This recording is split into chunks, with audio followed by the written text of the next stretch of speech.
Let's talk about the time that I had a demonic wedding ceremony in Lake Atitlan, Guatemala, and a Christian woman's prayer may have saved my life. If you don't know me, hi, I'm an ex-witch, ex-New Ager who is now a Christian, and about 4 years ago, when I was still in the New Age, deeply entrenched in witchcraft, I was living in Lake Atitlan, Guatemala, and some of you guys will know that place. It is a huge New Age hub.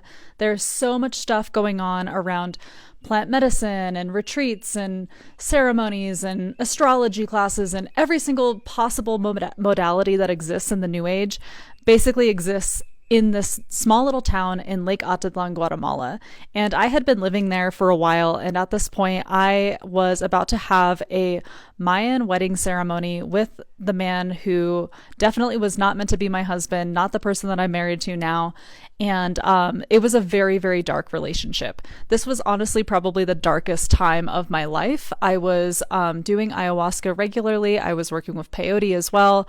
I was deeply entrenched in all sorts of forms of New Age spirituality, and yet my life was completely falling apart. And it may have looked like from the outside that I was living an amazing life, living on the lake, doing all these awesome things, teaching people awesome things, and in the background, I was deeply suicidal, I was deeply depressed, and I was in an incredibly unhealthy relationship where basically every aspect of my life was being controlled. And this is one of the things about New Age spirituality is it tries to portray everything like you're just living your best life and everything is perfect and everything is sunshine and rainbows, and even if you're having a hard time, you're doing the work, and it's a part of raising the frequency of the planet, and it's part of, your soul evolution to go through that. And so it's all sort of glamorized and put with all of these like fluffy words and fluffy lingo and stuff to kind of make things seem like it's okay, but it's actually really not okay. And this is exactly where I was at. Basically, it seemed like everything on the surface may have been going really well,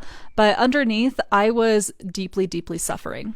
Now, I had a friend who was attending the wedding ceremony who had a sister who wanted to come to Guatemala at the same time to get some dental work done for cheap.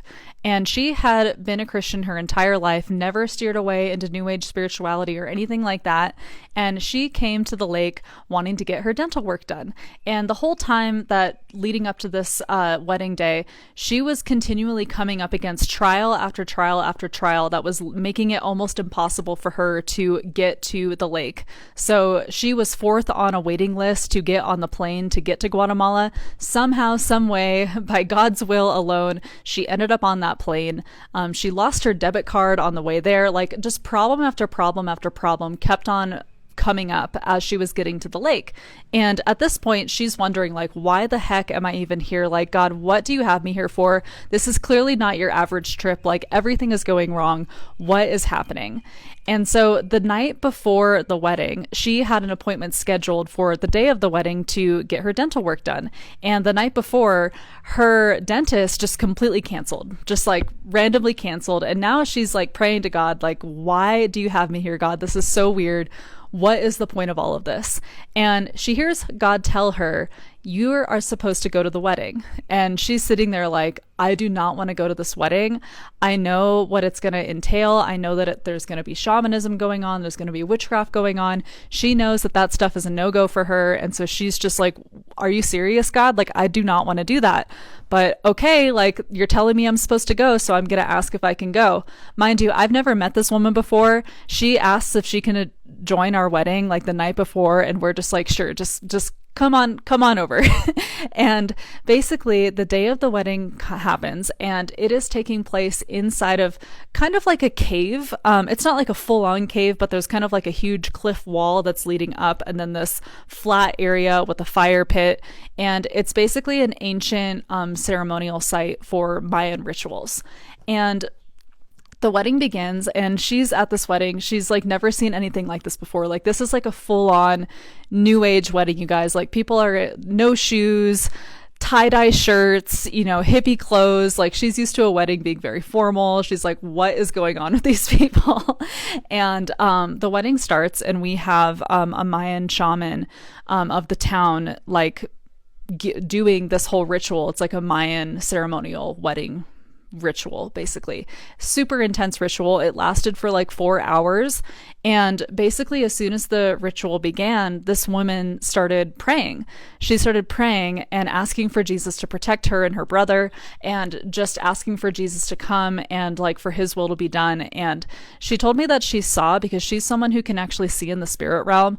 I don't think that there are some people who can see in the spirit realm like from birth, and I think that that's very beautiful and that's from God. There are other people who, like me, when I started opening myself up into the spiritual realm, I was able to see in the spirit realm, but it wasn't coming from God. It was coming from an occultic background. But she was able to see in the spirit realm, and she told me that she could see basically a dome that the Holy Spirit was filling the space with. And she could feel the presence of Jesus in this place. And at the very top of the rock, this big rock formation, this big like cliff kind of cave type thing, you could kind of see at the top of it. And she told me at the very top was where the dome ended.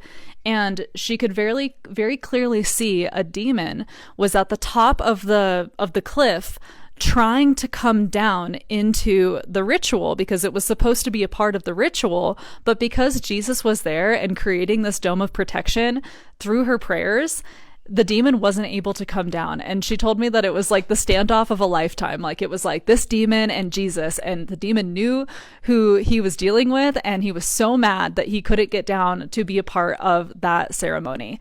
So I'm going to go to a part 2 because this video is getting long.